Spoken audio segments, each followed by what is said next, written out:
So yun mga kabayan, magkakabit tayo ng handlebar switch na may ilaw, saka itong Brembo, saka itong grip ni Bossing sa kanya BM at tawag sa motor ka? BWS. Ayan, kasi yung preno nito ay naka-attach dito sa ano niya, handlebar switch. Kaya papalitan na natin. Kaya lang yung nabili na, ang laki ng baso, pangtagay ng gin. So yun, unahin muna natin to.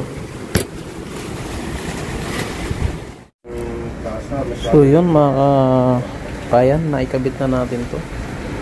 So lalagyan lang natin siya ng bracket, kasi ito yung sa stock nya, ayan, hindi abot dun sa butas. So gagawa natin dyan DIY na bracket. So nakabit na natin to lahat. So pag i-on natin, so ito yung switch nya sa ilaw nya.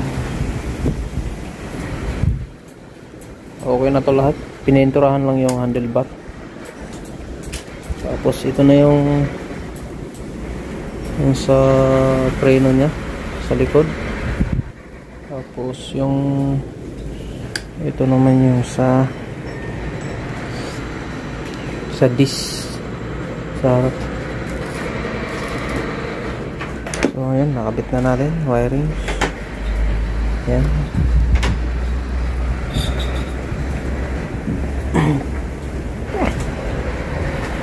So ito yung sa mini driving lights. So ito yung isa. So may ano dito siya, flashing. So ito yung wirings natin. Lahat yan naka-connector.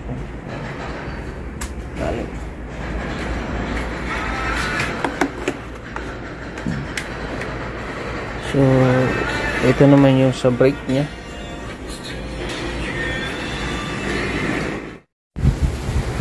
So yun, makabit na natin. Ito mula yung baso.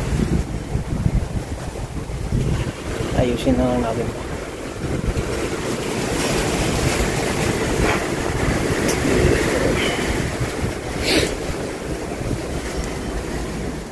So yun, tapos na tayo. Ang ating pagkaya ng Red Horse.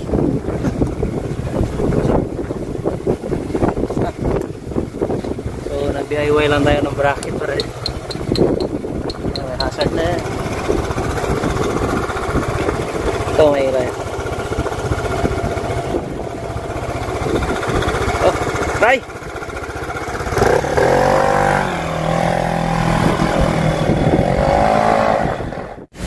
So yun mga bossing, ito ang tropa natin,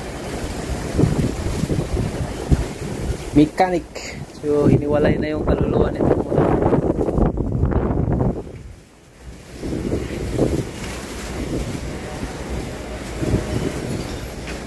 Ayan, nag-top overhaul si Bossing.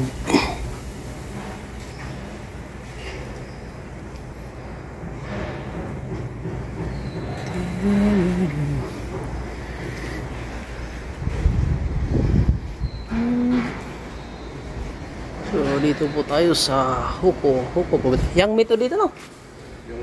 Oh, Yangmi pala. Yangmi. Si Bossing naglilinis ng kanyang piston.